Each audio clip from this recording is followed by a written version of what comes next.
गेल्या भागात तुम्ही वाचले की आर्याने केतकीला खूपच वाईट प्रकारे मारले होते आणि तिच्या पोटात जोरात धक्का दिल्यामुळे तिच्या पोटातून पुन्हा रक्ताचा प्रवाह सुरू झाला होता.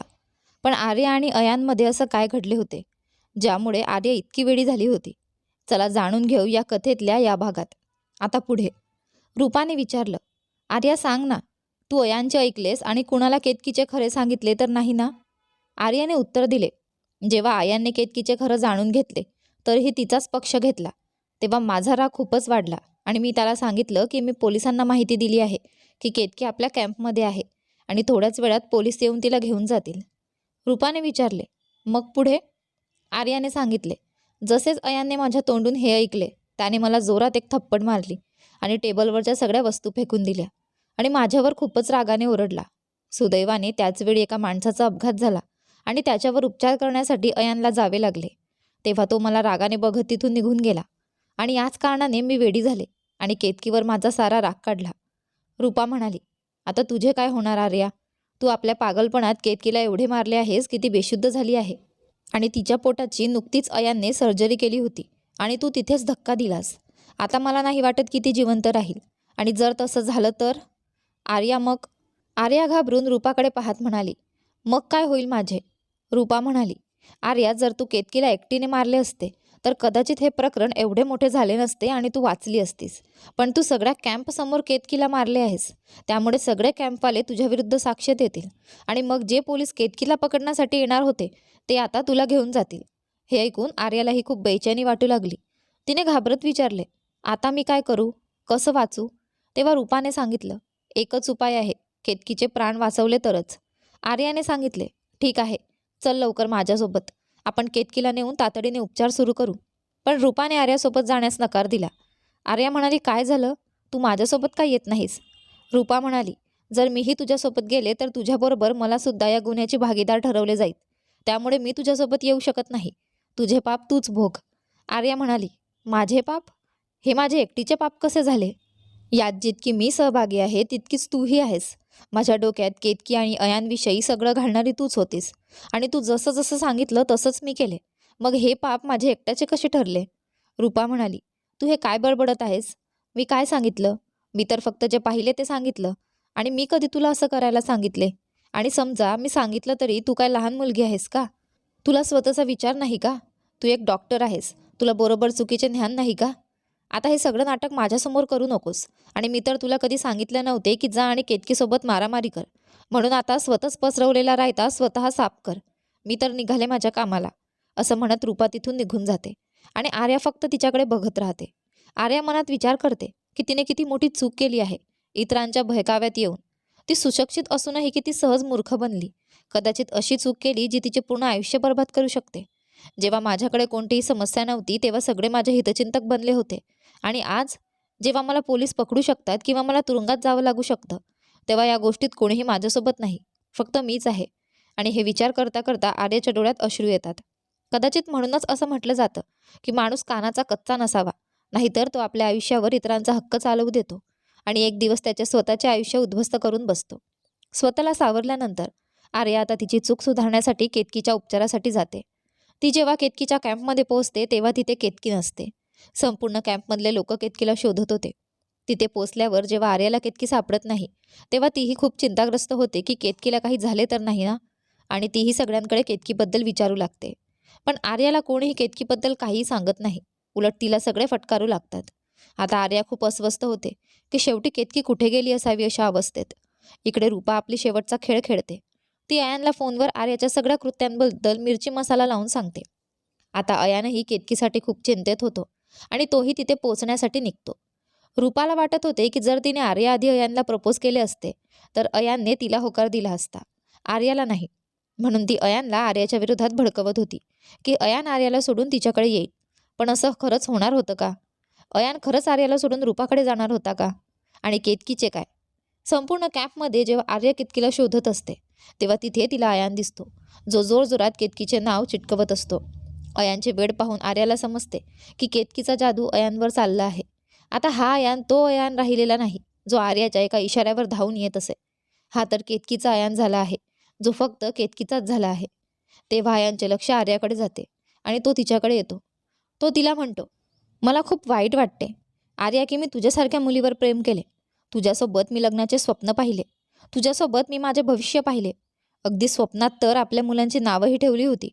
पण तू जर एक माणूस होऊनही दुसऱ्या माणसाला समजू शकत नाहीस तर तू एक चांगली आई कशी होऊ शकतेस? लोक खरंच बरोबर म्हणतात की एक स्त्रीच दुसऱ्या स्त्रीची शत्रू असते. असं बोलून अयान तिथून निघून जातो. आर्या गप्पच अयानचे बोलणे ऐकत राहते. तिला समजते की अयानला फक्त एक कारण हवे होते तिला सोडण्यासाठी. कारण आता अयानला आर्या नको होती तर केतकी हवी होती. नाहीतर नाते टिकवणारे लोक कोणत्याही परिस्थितीत नाते टिकवतात. पण आर्याने अयानला काहीही न बोलणे पसंत केले. तिने अयानच्या या निर्णयाला देवाची इच्छा मानून स्वीकारले आणि तीही केतकीला शोधण्यात गुंतते. अयानला कॅम्पमधले सगळे लोक ओळखत होते आणि खूप मानत होते. कारण अयान सगळ्यांशी खूप प्रेमाने बोलत असे, प्रत्येकाला मदत करत असे आणि केतकीची खूप काळजी घेत असे, जी तिथल्या लोकांना खूप आवडत असे. कारण केतकी ही कॅम्पमधल्या मोठ्या माणसांची खूप सेवा करत असे, रात्र रात्र जागून त्यांची काळजी घेत असे, ज्यामुळे तिथले लोक केतकीला आपली मुलगी मानत होते. अयान जेव्हा केतकीला शोधून थकतो तेव्हा तो एका टेबलाजवळ जाऊन निराश होऊन बसतो आणि देवाकडे प्रार्थना करतो, देवा माझ्या चुकीची शिक्षा केतकीला देऊ नकोस. थोड्या वेळाने तिथून एक छोटा मुलगा खूप वेगाने धावत निघतो. अयान त्याला पाहतो तेव्हा तो मुलगा खूप घाबरलेला वाटतो. अयान त्याला थांबवतो आणि विचारतो, काय झाले? तू असा का धावत आहेस आणि तू खूप अस्वस्थ वाटतोयस? तो मुलगा म्हणतो, अरे भैया, मला एक दीदी मिळाली आहे जी रक्ताने माखलेली आहे आणि ती बेशुद्ध आहे की मेली आहे काही समजत नाहीये. अयानला वाटले ही मुलगी केतकीच असावी का. त्याने त्या मुलाला विचारले, ती बाई कुठे आहे? तू मला दाखवू शकतोस का? त्या छोट्या मुलाने सांगितलं, हो, ती बाई जवळच्या मंदिरात आहे, चला मी तुम्हाला दाखवतो. अयान त्या मुलासोबत धावत जाऊ लागला. जेव्हा त्याने त्या बाईला पाहिले तेव्हा ती दुसरी कोणी नसून केतकीच होती. अयान लगेचच तिच्या जवळ गेला आणि तिची नाडी तपासली. ती खूपच मंद चालत होती. अयानने त्या मुलाला विचारले, तू मला थोडं पाणी आणून देऊ शकतोस का? मुलगा म्हणाला, हो, मंदिराशेजारी एक छोटे तळं आहे, मी तिथून पाणी आणतो. अयानने केतकीच्या साडीच्या पदराने तिच्या पोटातून वाहणाऱ्या रक्ताला थांबवण्यासाठी पट्टी बांधली. इतक्यात केतकीच्या तोंडून हलकासा आवाज आला, जणू ती वेदनेने तडफडत होती. हे पाहून अयानला थोडासा दिलासा मिळाला, कारण याचा अर्थ होता की तिला वाचवणे शक्य होते. काही वेळाने तो मुलगा पाणी घेऊन आला आणि अयानला दिले. अयानने केतकीच्या चेहऱ्यावर पाण्याचे हबके मारले आणि काही वेळाने केतकीला शुद्ध आली. अयान तिला आपल्या कुशीत घेऊन जोरजोराने रडू लागला आणि मंदिरातच देवाचे आभार मानू लागला. केतकी म्हणाली, मला का वाचवताय तुम्ही? मी जिवंत राहू इच्छित नाही, मला मरू द्या. अयान म्हणाला, केतकी, मी तुझ्याशिवाय राहू शकत नाही. मला माहिती नाही कधी, पण मी तुझ्यावर पागलसारखे प्रेम करू लागलो आहे. मी तुझ्याबद्दल फारसे काही जाणत नाही, पण इतकं मात्र ठाऊक आहे की तुझे काही बिघडले तर मीही जगू शकणार नाही. काहीही झाले तरी मी तुला वाचवूनच राहीन. केतकी शांतपणे त्याच्या गोष्टी ऐकत होती. अयान म्हणाला, केतकी, काहीतरी तरी बोल. कमीत कमी मला माझ्या प्रेमासाठी 4 शब्द ऐकव, पण काहीतरी तरी बोल. पण केतकीची प्रकृती फारच खराब झाली होती आणि ती पुन्हा बेशुद्ध झाली. आता अयानला स्वस्थता मिळेना. त्याने केतकीला उचलले आणि तिला कॅम्पकडे नेऊन तिच्यावर उपचार सुरू केले. केतकीला शुद्ध आली आहे आणि तिच्यावर उपचारही सुरू आहेत. ही बातमी आर्या आणि रूपाला कळाली. आर्या यासाठी तयार होती, कारण तिने बदललेला अयान खूप आधीच ओळखला होता. पण रूपाला काहीही अंदाज नव्हता. तिला वाटले होते की अयान आणि केतकी यांच्यात असं काहीही नाही. केतकी बरी झाली, पण जेव्हा तिला शुद्ध आली तेव्हा तिने पहिले अयानला तिच्या समोर पाहिलं. तो छोट्या मुलासारखा रडत होता. केतकीला तिच्या डोळ्यांवर विश्वासच बसत नव्हता की हे सगळं काय घडतंय आणि का घडतंय. तिच्या मनात विचार आला, माझ्या गुन्ह्यासाठी 2 माणसं कमी होती का? की हा तिसराही माझ्या आयुष्यात आला? पण अयानची निरागसता तिला पुन्हा पुन्हा त्याच्यावर विश्वास ठेवायला भाग पाडत होती. केतकी खूप वेळ शांत होती. ती आपल्या आतल्या संघर्षात हरवली होती. अयानला तिची ही शांतता खूपच टोचत होती. त्याला जाणवले की केतकी त्याच्या प्रेमाला स्वीकारणार नाही. म्हणूनच त्याने म्हटलं, माझे उत्तर मी समजून चुकलो आहे, मला माफ कर. तेव्हा केतकी म्हणाली, माझे आयुष्य वाचवले त्याबद्दल धन्यवाद म्हणावं का की तुला शाप द्यावा? माझ्याकडे आता जगण्यासाठी काहीच उरलेले नाही. मी स्वतःचे सगळं गमावले.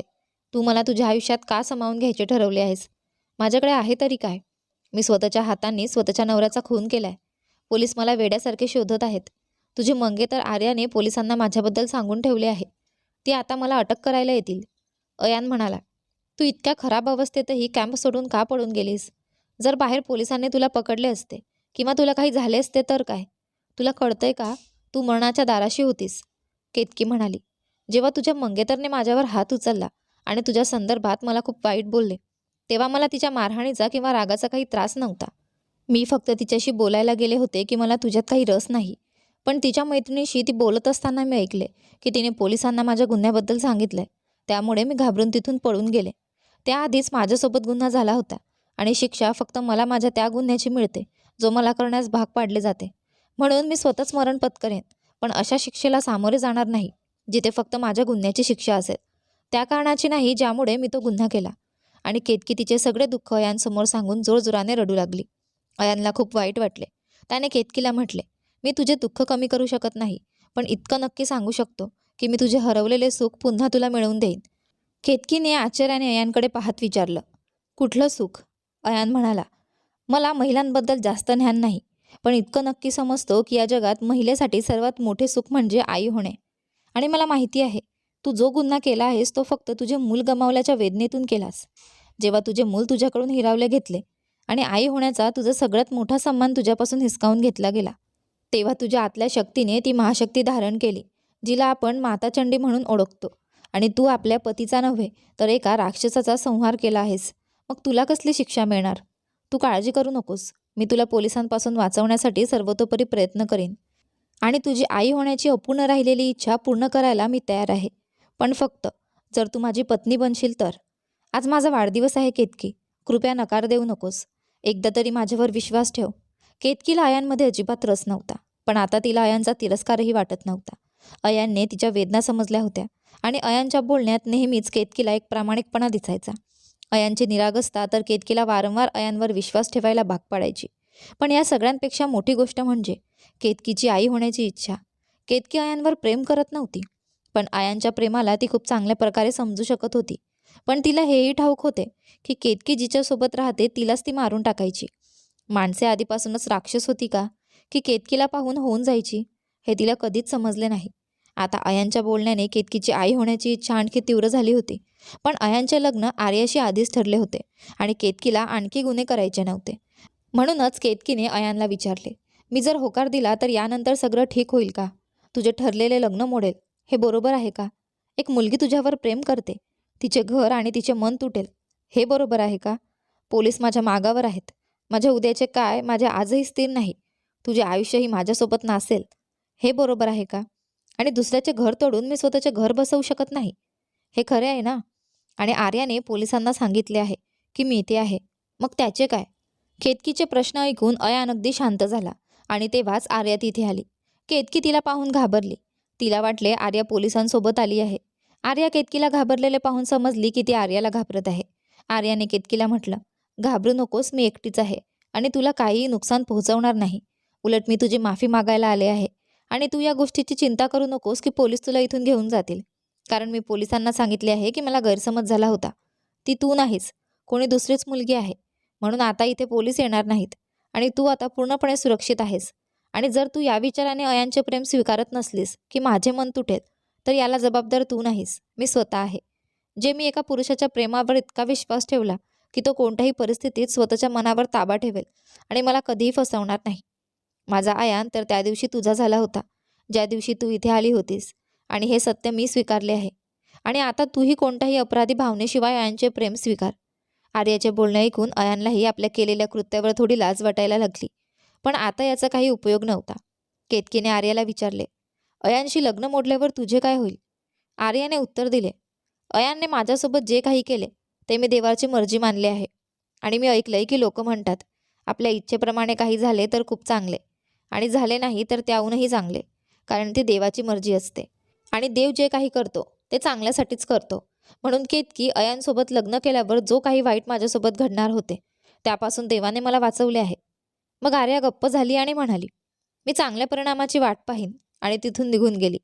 अयान आता आर्यावर रागावला होता, कारण त्याला समजले होते की आर्या का अशा प्रकारे वागत होती. कारण त्याला कळाले की यामागे तोच जबाबदार होता. पडद्यामागे उभी रूपा हे सगळं ऐकत होती आणि तिलाही आपल्या केलेल्या कृत्यांचा पश्चाताप होत होता. तिने आर्या आणि अयानला एकमेकांपासून दूर करण्याचा हेतू असा नव्हता की अयान आणि केतकी जवळ येतील, तर तिच्या विचारात अयान नेहमीसाठी तिचा व्हावा हा होता. पण बदललेला अयान पाहून तिलाही आपली चूक समजली. पण म्हणतात ना, आता पश्चाताप करून काही उपयोग नाही. जेव्हा पक्षी शेत खाऊन गेले. केतकी आर्याच्या बोलण्याशी सहमत नव्हती, पण तिला अयानच्या प्रेमात प्रचंड प्रामाणिकपणा दिसला. तिने विचार केला, मला किशोरचे प्रेम मिळाले नाही, पण किमान मी तरी कोणाला तरी त्याचे प्रेम देऊ शकते. आणि असं केल्याने कदाचित देव माझे काही गुन्हे माफ करतील. आणि मग आई होण्याच्या लालसेने केतकीला तिच्या तिसऱ्या गुन्ह्याकडे वळवलं. केतकीने अयानशी लग्न करण्यासाठी होकार दिला. अयान तर आनंदाने हरखून गेला होता. पण रूपा या नात्याने अजिबात खुश नव्हती. हे सगळं सहन करणं तिच्या ताकदीच्या बाहेर होते. म्हणून ती ताबडतोब आत गेली आणि केतकीच्या गालावर एक जोरदार थप्पड मारली. केतकी धक्क्यात होती. पण अयानने हे का केले याचा विचार न करता त्याने उलट रूपाला एकामागून एक थप्पड मारायला सुरुवात केली. कदाचित त्याने रूपाला आणखी मारले असते जर केतकीमध्ये पडली नसती तर. रूपा अयानला असं पाहून थक्क झाली. तिने अयानला विचारले, अयान, तू या मुलीकरता माझ्यावर हात उचललास? माझ्यावर, जिने तुझे नेहमी साथ दिली, अगदी जेव्हा जेव्हा तू चुकीचा होतास. रूपाने केतकीचा हात घट्ट धरून म्हणाली, ही मुलगी एक दिवस तुला उद्ध्वस्त करेल अयान. आणि तू मला नाही मारलं, माझ्या कर्मांनी मला मारलंय. मी तुला आणि आर्याला वेगळं करून स्वतःला तुझी पत्नी बनवायचे स्वप्न पाहिले. पण मी विसरले की जेव्हा कोणी दुसऱ्याला खड्ड्यात ढकलतो तेव्हा उलट स्वतःच त्या खड्ड्यात पडतो. आणि हेच माझ्या बाबतीत झाले. पण काही हरकत नाही, मला माझ्या कर्माचे फळ मिळाले आणि कदाचित आर्यालाही मिळेल. पण अयान, तू विचार कर, तुला काय मिळेल? कारण तू एक नाही तर 2-2 लोकांच्या आयुष्याची वाट लावली आहेस, माझी आणि आर्याची. म्हणून तुलाही त्याचे फळ 2-2 पटीने मिळेल. आणि तेही या मुलीच्या कारणामुळे. केतकी, मी तुला शाप देते की माझ्या सुखांना हिरावून घेतल्यावरही तू फार काळ सुखी राहू शकणार नाहीस. ज्या अयानसाठी तू इतके गुन्हे केलेस तोच अयान तुला एक दिवस सोडून जाईल. तू त्याची पत्नी असूनही त्याला मिळवू शकणार नाहीस. आणि रागाने थरथरत रूपा तिथून निघून गेली. रूपाच्या बोलण्यामुळे केतकी थोडी घाबरली. पण अयानकडून मूल मिळवायची इच्छा तिला आंधळं करून टाकत होती. कॅम्पचाही वेळ संपला होता आणि सगळ्या डॉक्टरांच्या प्रशिक्षणाचाही. आता सगळ्यांना सुट्टीसाठी आपापल्या घरी जायचे होते. अयानही घरी परतण्याच्या तयारीला लागला. पण केतकी कुठे जाणार हा प्रश्न तिला सतावत होता. ती अयानकडे गेली आणि त्याच्याशी आपापत बोलली. केतकीने विचारले, तू कधी परत येशील? अयान म्हणाला, मी का परत येईन इथे? केतकीने आश्चर्याने त्याच्याकडे पाहिले. अयानने मस्ती करत उत्तर दिले, माझी जानच माझ्यासोबत घरी चालली आहे, तर मला इथे परत येण्याची काय गरज? केतकी म्हणाली, म्हणजे मीही तुझ्यासोबत तुझ्या घरी? तू तुझ्या घरच्यांना माझ्याबद्दल काय सांगितलं आहेस का? त्यांनी मला स्वीकारलं आहे का? अयान म्हणाला, नाही, अजूनपर्यंत त्यांना तुझ्याबद्दल काहीच माहिती नाही. पण मला खात्री आहे की इतकी सुंदर सून मिळाल्यावर ते माझ्यावर रागावणार नाहीत. केतकी म्हणाली, त्यांना माहीत आहे का की माझ्या हातून गुन्हा घडला आहे? अयानने हे ऐकताच तिच्या तोंडावर हात ठेवला आणि म्हणाला, केतकी, आज बोललीस ते बोललीस, पण आता हे स्वप्नातही कधी बोलू नकोस. केतकी म्हणाली, अयान, हे सत्य आहे. माझ्या बोलण्याने किंवा न बोलण्याने काय होणार आहे? आज नाही तर उद्या पोलीस मला पकडतीलच. मग काय होईल? अयान म्हणाला, तू त्याची चिंता करू नकोस, त्याची मी काहीतरी व्यवस्था केली आहे. केतकी म्हणाली, कुठली व्यवस्था? काय केले आहेस? अयान म्हणाला, ते तुला माहीत असण्याची गरज नाही. माझं काम झालंय, इतकंच तुला माहीत असलं पाहिजे. केतकीने अयानचा हात आपल्या डोक्यावर ठेवत म्हटलं, सत्य सांग, तू काय केले आहेस? अयान म्हणाला, हाच तुमच्या बायकांचा प्रश्न आहे. प्रॉब्लेम असला की त्रास होतो आणि कोणी प्रॉब्लेम सोडवला तर त्यातही त्रास होतो. प्रॉब्लेम कसा सुटला याचा गरज नाही आहे की जो प्रॉब्लेम एका बाईसाठी मोठा आहे तोच तो पुरुषासाठीही मोठा असेल. केतकी म्हणाली, म्हणजे? अयान म्हणाला, आज मी शहरातील मोठ्या हॉस्पिटलमध्ये गेलो होतो, जिथे माझा एक मित्र भेटला जो पोलिसात आहे. त्याच्याकडून मी तुझ्या केससाठी मदत मागितली. माझे असे मत होते की तू जे काही केले आहेस ते परिस्थितीमुळे केले आहेस. तो माझा मित्र असल्याने त्याने मला सुचवले की एखाद्या मृत जळालेल्या बाईच्या शरीरावर तुझे कपडे आणि दागिने ठेव, ज्यामुळे पोलिसांना वाटेल की ती तूच होतीस आणि तू आता या जगात नाहीस. त्यामुळे पोलीस तुझा पाठलाग थांबवतील. केतकी म्हणाली, हे इतकं सोपं होतं का? आणि मग अयान म्हणाला, नाही, हे तर फक्त एक सल्ला होता. बाकी जे काही अडचणी येतील त्यासाठी मी एक डॉक्टर आणि माझा कर्तबगार मित्र जो स्वतः पोलिसात आहे त्यावर उपाय शोधू. फक्त तू काळजी करू नकोस माझ्या प्रिये. अयानच्या या निर्णयावर केतकी फारशी खुश नव्हती. तिने तात्काळ विचारले, तू त्या बाईला मारलंस का? एखाद्या निरपराध व्यक्तीची हत्या केलीस का? अयान म्हणाला, नाही नाही केतकी, मी इतके मोठे पाप कधीच करू शकत नाही. मी डॉक्टर आहे, लोकांना जीवन द्यायचे काम करतो, त्यांना मृत्यूच्या दारातून बाहेर काढतो. माझे काम त्यांचा जीव घेणे किंवा त्यांना मृत्यूच्या खोल गर्तेत ढकलणे नाही.